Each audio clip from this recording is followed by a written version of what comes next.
With prayers. Om-Mudhyanthimirandhasya Jnananjana-Shalakaya Chakshurunmilitam Yena Tasmai Shri Gurave Namah. Namam Vishnupadaya Krishnaprasthaya Bhutale Srimate Bhaktivedanta Swaminite Namine Namaste Saraswati Deve Gauravani Pracharine Nirvisesha Shunyavadi Paschatyadesh Jai Sri Krishna Chaitanya Prabhu Nityananda Sri Advaita Gadadhara Srivasadi Gaura Bhaktivedanta Hare Krishna, Krishna Krishna, Hare Hare, Hare Rama, Rama Rama, Hare Hare.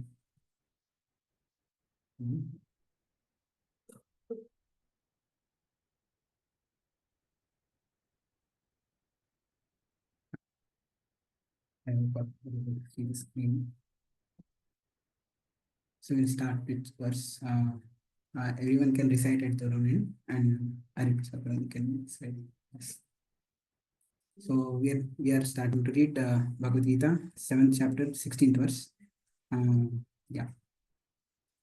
Chaturvida bhajante maam. Chaturvida bhajante maam. Jana sukritino Arjuna. Jana sukritino Arjuna. Artho jignasu. Artho Artho jignasu jignasu raktati. raktati. Artho jignasu raktati. Jnani cha bharatarshava. Jnani cha bharatarshava. So the translation goes like this. O best among the Bharatas, 4 kinds of pious men begin to render devotional service unto me: the distressed, the desirer of wealth, the inquisitive, and one who is searching for knowledge of the Absolute. So coming to the context, so we have discussed, like we have heard about what are the how bhakti is the best. So I think a couple of days back there was about yoginam api sarvesham madgate antaratmanam. So Krishna is telling about how bhakti is the best and most dear to him. Someone who performs bhakti, that is most dear to him. So, but bhakti to whom? The question comes. So as soon as there is some action, we describe, so action to whom? So Krishna, so the 7th chapter is entitled The Knowledge of Absolute. Basically the knowledge of Krishna. So till 6th chapter ending, so at its ending, at the stage that, okay, Bhakti is the supreme, Bhakti is the highest. So, but to whom do we perform? To whom do we perform Bhakti towards? So in the 7th chapter, like till now, so various verses. I think those verses have been skipped, but the overall context is, so Krishna is telling about how to perform bhakti towards Krishna. Krishna is the object. Krishna is the object to whom we perform the bhakti.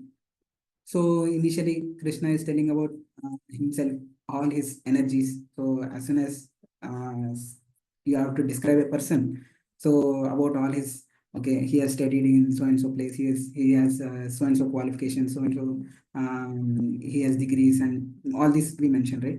So when we have to tell about Krishna, or Krishna is himself telling about him, telling about it. So he's telling about his various energies, how the material nature is very difficult to cross over, but by his grace, how by taking shelter of his divine prakriti. So like that, how by taking his shelter, one can cross over this material energy and can become servant of Krishna. So like that, he's explaining about his various energies and how Jiva is also an energy, and how a Jiva, a soul, can connect with him. So while he's telling about all this, so we had yesterday you all have heard about 4 kinds of people who do not surrender, or who don't come to Krishna. So I hope everyone recalls. So the four kinds. Who are they? So Namam Drishkritino Guna, Prapatinte Narpama, Maya Pritagnana, Asrim Bhavana.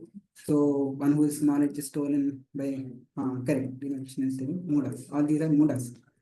So but now Krishna is telling those were Dushkritinas. So Dushkriti, so who have done impious activities, or impious, those who are impious. Now Krishna is telling about Sukritina. Sukritina means those who have done the pious activities. So who are these who have performed these pious activities? That we'll see.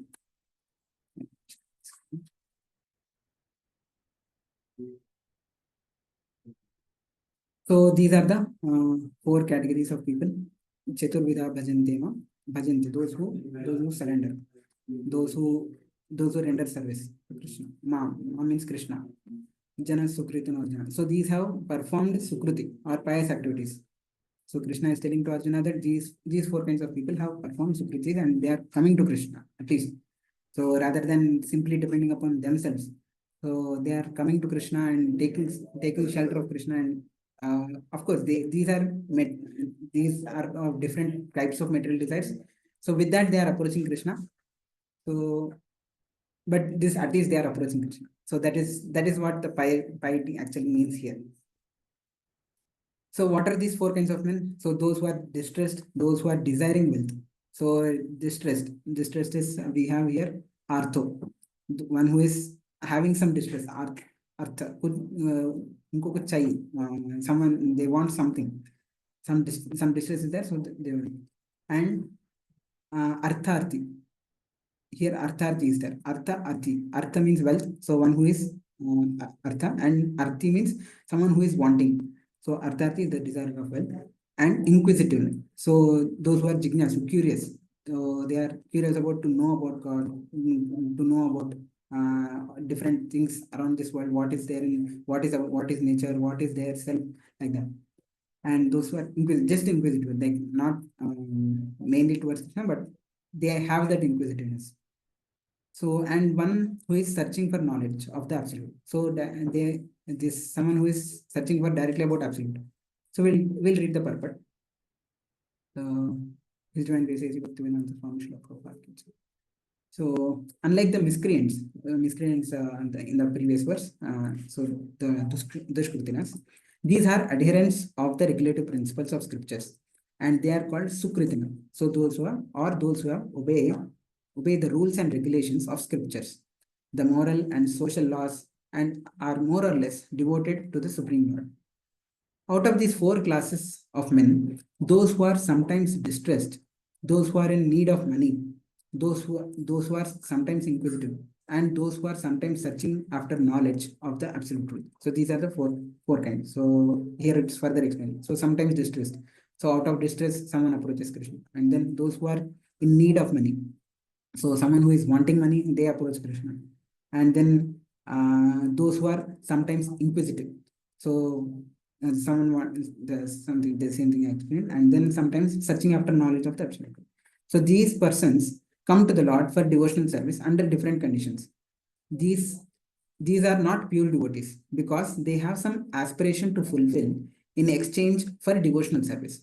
So this point is very thought provoking. Like they are coming to Krishna or the Supreme Lord, but they are having under different conditions. Okay, someone is wanting for wealth, and that's why they are coming to Krishna. So many times, at least I have prayed in my childhood many times. I don't know what you would have also in various ways prayed. So like 10th class exams are in. So when exams are coming, okay, oh Krishna, I'm having this exam. This exam somehow I have to pass through it. After that, after that I'll study. Till the time we don't study, but towards the when the on the exam day we go to temple, we pray that okay, this one exam let me pass, like that. So like this there are different this is what there is a distress or artharthi, it comes under artharthi. So basically wealth is of different types. Out of this, studies is also one of the wealth. So studies or knowledge is one of the wealth. So one who is after that, so one who is wanting to gain something, so that is also artharthi. So this is one example how we start to come to Krishna. So these are not pure devotees. Oh, why these are not pure devotees? So basically, they are having some intent, some transaction. So okay, Krishna, I will like maybe I'll do some certain number of pradakshinas in the temple, and please fulfill my desire. So this is a transaction, like just how you go to a shop and maybe you are purchasing some, let's say some milk you are purchasing, So you give the shopkeeper the money, and in return he'll give you the milk packet. So this is some sort of transaction. So that's why Krishna, the explanation is, and like the explanation Prabhupada is telling about is, this is not the highest. So what is the highest? So because they have aspiration to fulfill some exchange for this thing. So pure devotional service. So this is some sort of devotional service. Okay, they are coming to Krishna, they are offering something. Okay, this is some level of devotion, but we have to come higher than that. So what is this next higher?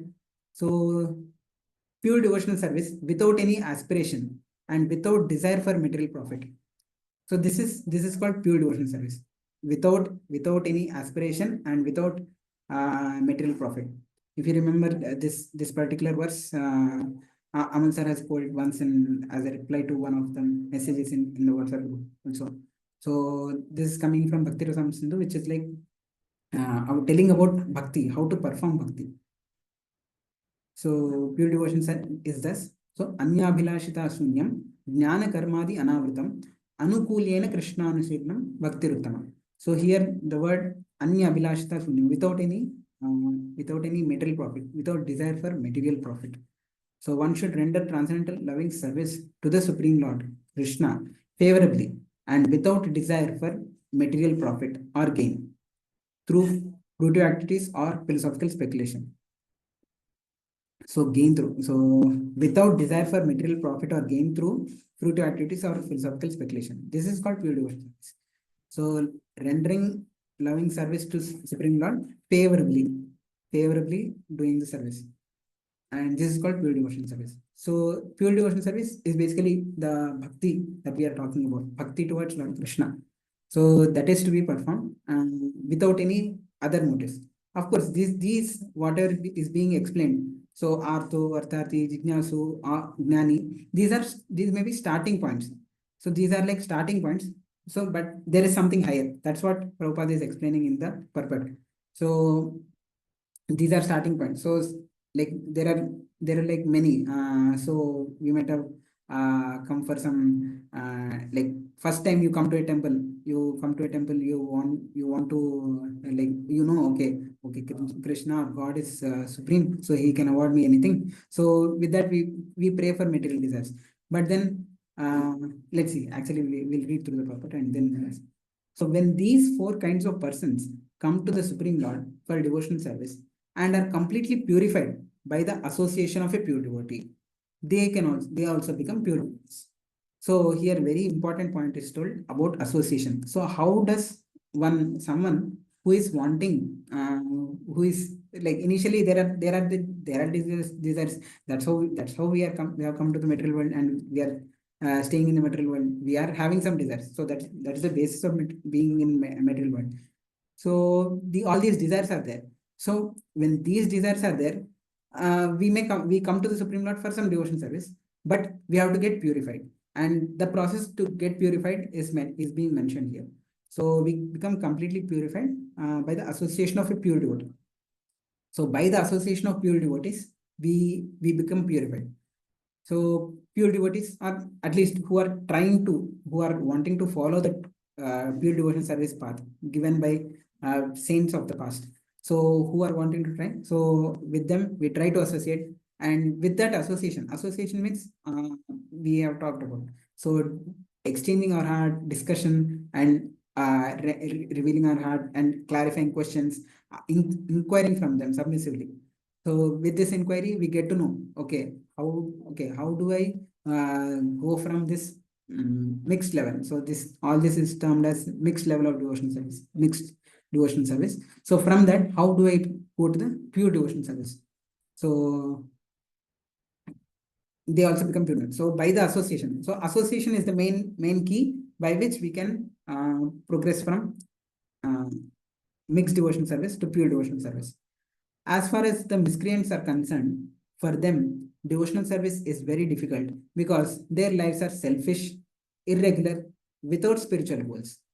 So, but even some of them, by chance, when they come in contact with a pure devotee, they also become pure devotees. So those who are always busy with fruitive activities come to the Lord in material distress, and at the time associate with the pure devotees and become and become in their distress devotees of the Lord. So this is further explanation of the process. Okay. So these four kinds of people approach God, but this is not the highest. That's what we got to know. So pure devotional service is what to be practiced. Pure devotional service is bhakti yoga, as we discussed. Practicing of bhakti yoga. So how do we practice this bhakti yoga is being further. So we come to the association first, and how this the process happens. That's what is being discussed. So in their distress, in their distress, they gradually become the devotees of the Lord by the association of people. So come to the temple or any association satsang. So there, okay, the knowledge of Krishna is told about, the Bhagavad Gita is told. Now initially all of you are, at least some of you are, I don't know, at least I have initially come with, okay, I want to know about various, how I want to be regulated, I want to achieve more, I want to many things, or I'm wanting to do good at studies. So that was the initial motive. And then, okay, with the association of devotees, when we come to devotees, okay, then they say, what is the process actually, what is best, what in what way you can actually please Krishna. So that is through this pure devotion service. And so that's what devotees teach us. And now all of us are reading together Bhagavad Gita. Bhagavad Gita is what Krishna himself spoke to Arjuna. And now we are reading through the Bhagavad Gita. That is, and we are reading the purports or the commentary that has been given by one of the pure devotees of Krishna, Srila Prabhupada, or His Divine Grace A.C. Bhaktivedanta Swami Srila Prabhupada, who has, by his words and this purports, he is giving his association, and we are taking his association by reading them. And when we contemplate and we put them into our lives, then we are taking his actual association. So those who are simply frustrated, they also come sometimes to associate with pure devotees and become inquisitive to know about God. And next, similarly, when the dry philosophers are frustrated in every field of knowledge, they sometimes want to learn about God. So there is many times many scientists I have also in the past have told about how they have tried everything in the world, like the one who has created this atom bomb, nuclear weapon. So he's learning after creating all this, then he's thinking that, okay, this is not what that is, uh, Oppenheimer. Yeah, correct. So he, right, Lila Krishna, thanks. So he, after creating this nuclear bomb, he has seen like, oh, I've actually created so much destruction. So then he finally, like, it's like creating of these big things, and even Einstein. So when you find, like, there are many examples of scientists, they go to each each level under, like, nuclear, in within nucleus also, proton, neutron, the subatomic particles, electron. After discovering all this, then finally they understand, okay, this much complicated, this entire creation is not possible by any normal person. Now there is something, created, means, so there is some creator behind that, right? So after everything, so finally, there is some creator. So they also come to a conclusion that there is a higher power who has created all these metal natures functioning so smoothly, so perfectly. So there are so many planets. There are galaxies. There are Milky Way, and like the entire universe is like, it's like beyond our conception. So unless someone very like God, there is a God. So all these scientists, many of the scientists who are truly going into deep, they at one point understood, okay, this is not our, iske baad we cannot more further think about and bring out something. So yeah, and then similarly, when the dry philosophers, they also sometimes want to learn about God, and they come to the Supreme Lord and the devotion service, and thus transcend knowledge of the impersonal Brahman and the localized Paramatma, and come to the personal conception of Godhead by the grace of the Supreme Lord or his pure devotees. So with various motives, we may be coming to Krishna, or coming to the Supreme Lord, but finally, by the grace of Supreme Lord only, he becomes like, okay, he's coming to me. So sometimes he gives his mercy. And pure devotees, they impart the knowledge about Krishna, Supreme Lord, what is the process of bhakti, how to attain this pure devotion service. So that is being told by these devotees. So that's how we come to the process, and we become gradually progressing in our bhakti. So, on the whole, when the distressed, the inquisitive, the seekers of knowledge, and those who are in need of money are free from all material desires, and when they fully understand that material remuneration has nothing to do with spiritual improvement, they become pure devotees. So, yeah, as long as such a purified stage is not attained, devotees in transcendental service to the Lord are tainted with fruitive activities, the search for mundane knowledge, etc. So one has to transcend all this before one can come to the stage of pure devotional service. So all these are different ways one which comes to the path of at least coming to Krishna. And once we come to Krishna, so now all of us are reading Bhagavad Gita, we are coming to Krishna. Krishna, like Bhagavad Gita is directly Krishna's words. So we are coming to Krishna. So we are coming to Krishna with various motives, whatever motive we might be having. We are coming from different walks of life. But ultimately, we have to progress. We take the knowledge, we take the association of pure devotees like Srila Prabhupada, and association of whatever, in whatever way devotees are there. So we take the association, take the benefit, and then we progress in our spiritual life. So that's how we have to come to the pure devotion service team. So how do we take the opportunity of service? So as you are, all of you are daily coming to read about Bhagavad Gita, understand about Bhagavad Gita, and daily chanting. So all these are different methods by we are connecting to Krishna in various ways, and connecting to the Vani or the sound of whatever Krishna is giving. So one example, one story I would like to end with. So there was once a king. Okay. So this king, many people, he's dealing with so many subjects. He has a very big empire, and many people are coming. Okay, I have this problem. I have this problem. I want money, or this. There's a dispute between two farmers, or there is so many people with a different wide variety of problems. They are coming to the king, and king is like, bah, everyone is coming with so many. So I want this. I want this thing. I want this thing. I have this problem. I have that problem. So many things they are coming. He feels like he's like very frustrated. But one day, there is an old woman. She feels, okay. I don't have a son. I want to serve this king as a, and king, that king, he is not having a mother.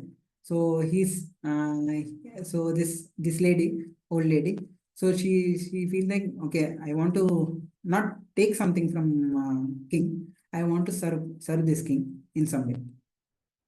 So when, oh, then king becomes like very joyful. No, finally someone is like wanting to show me motherly affection. They are not wanting anything. Everyone is like wanting something from me, but here is one woman who is like wanting to be my mother. She wants to serve me. Like with that, so she comes, and she is cooking various dishes for the king, and she's taking care of the king in various ways. Like everyone is, after all, everyone is having the emotional need, various types of needs, and king is getting, like, he also takes shelter somewhere. So he's taking shelter at this lady, and gradually he gives his entirety. So he gives his the position of his being his mother, so king's mother. So she has everything. So he has given like entire palace, entire his life to her, and then finally she has like everything. So so this is some sort of correlation. I don't have explained very well, but so basically, so various people are coming with various problems to God. So similar to this king analogy and example. So various people are coming with various problems. So Krishna also feels like, Arey, what is it? Everyone is coming, no one is showing love to me. He doesn't feel like that. He has so many devotees who are serving him. But from our side, So when we also show that love to Krishna, so Krishna also reciprocates with thousands of times, like not thousands, we cannot imagine. So with that much he reciprocates. He gives, he tells that to his pure devotees, he gives himself. He gives himself.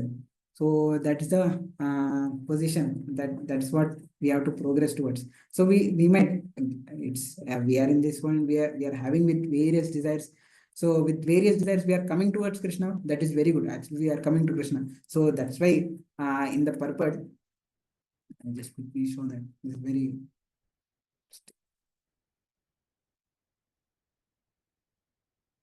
So Krishna is telling these are pious people. So these are at least coming to Krishna. So from this, we have to elevate towards the pure devotion service. And how do we do that? By taking association whenever possible. Actually, whenever possible, please come. We are at Hyderabad. We held monthly programs, and now we are coming towards online sessions. That is very good. But physically also, we can have very nice get together every once in a month, and we are more and more. And we take this opportunity. We take this opportunity to learn about Krishna, learn about pure devotion service. What is Bhakti Yoga, how to practice it, and how to progress it. So this is how we progress, and that is the ultimate. So ultimately, we finally reach to Krishna's lotus feet. So that is the process. So please take this opportunity, and like there are many scriptural examples also. So you might have heard about Gajendra Moksham. If I had a Telugu lesson in my fourth, fifth standard, so there was elaborate a lesson about how Gajendra, who is an elephant, king of elephants of a forest. So he was once caught up with a crocodile. So crocodile has caught his leg and he's bleeding. So out of distress, he prays to Krishna, and then Krishna comes and he bestows his mercy, and how he goes to Vaikuntha.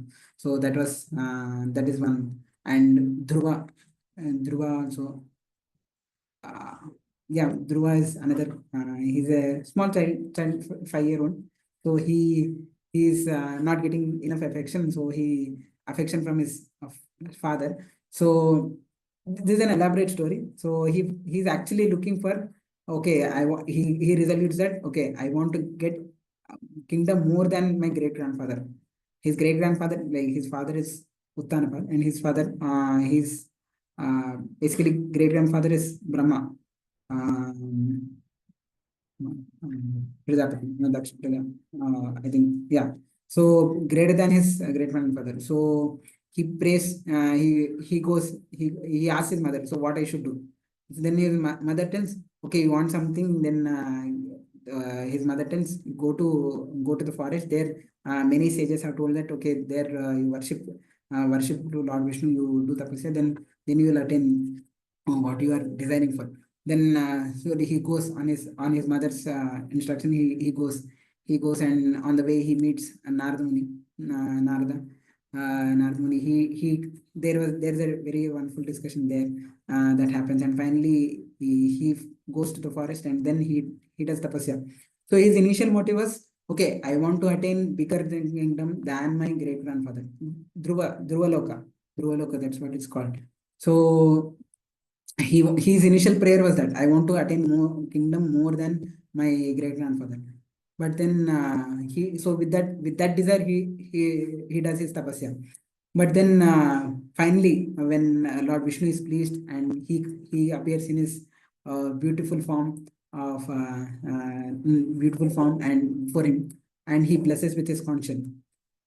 So when he blesses him, when he blesses him, then he's like I was then the position of Dhruva is, oh, I was looking for some broken pieces of glasses. I was looking for something that is shiny. So broken piece of glasses, they look shiny, but they are not actually glass, or like they are not diamond. So diamond is what actually shines.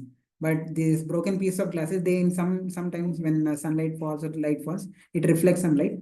So that emanates glowing kind of thing. But then it's not actually diamond. So I was looking for this broken piece of glasses for some material kingdom, but you have actually given me a darshan in the form of your like darshan, which is like actually a diamond. So I was looking for a broken piece of glasses, but actually you have shown me this diamond. I don't want anything. I just want to completely do bhakti towards you. I want to completely surrender unto you. So that's how this is a classic example of how Artharthi is he's wanting to desire some wealth or some kingdom, how he had progressed, and finally he attained the darshan of the Lord, and he completely surrendered to the Lord. And at the end of his life, he has gone back to the abode of Lord Vishnu. So that's how. Uh, so yes, thank you. So that's how we conclude our discussion. So mainly association. But whatever stage we may start off with. So finally, pure devotion service is the highest. And how do we attain that pure devotion service is through association and gradually we like association in various terms. Like last time we discussed about ABCD, and so with this association, we gradually develop to pure devotion service, and that's how we finally progress towards Krishna. So yes, take the wonderful opportunity of all these classes and learn about Krishna, learn about what is being spoken about in Bhagavad Gita, chant Krishna's holy names, and come whenever possible.